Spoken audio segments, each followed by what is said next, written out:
সুখবর এলো বলিউডের জনপ্রিয় তারকা দম্পতি সিদ্ধার্থ মালহোত্রা ও কিয়ারা আদভানির।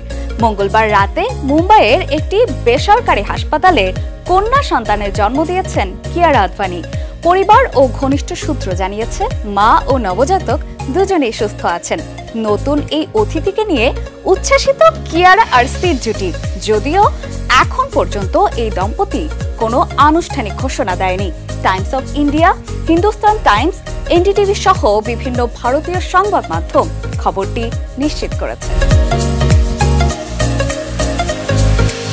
মঙ্গলবার সকাল থেকেই হাসপাতালের বাইরে দেখা যায় সিদ্ধার্থের মা, কিয়ারার বাবা এবং অন্যদের। এবার তাদের সংসারে এলো নতুন অতিথি। 2 থেকে 3 হলেন সিড কিয়ারা। গত মার্চ মাসে একটি ছবি শেয়ার করে নেন সিদ্ধার্থ ও কিয়ারা। দুজোড়া হাতের ওপর রাখা সাদা রঙের ছোট্ট একজোড়া মোজা, সন্তান আগমনের ইঙ্গিত। সঙ্গে তারা লিখেছেন, আমাদের জীবনের সেরা উপহার শীঘ্রই আসছে। অবশেষে অপেক্ষার অবসান। সন্তানের বাবা মা হলেন তারা।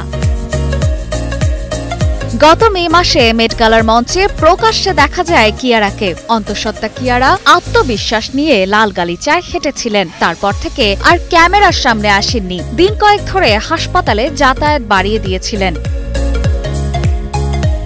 কিন্তু সেখানে ছাতা দিয়ে ঢেকে গাড়ি থেকে নামা ওঠা করেছেন তিনি। এমনকি পাপারাজ্জির ক্যামেরাও তাক করলে মেজাজ হারাতেও দেখা গিয়েছে হবু বাবা সিদ্ধার্থকে।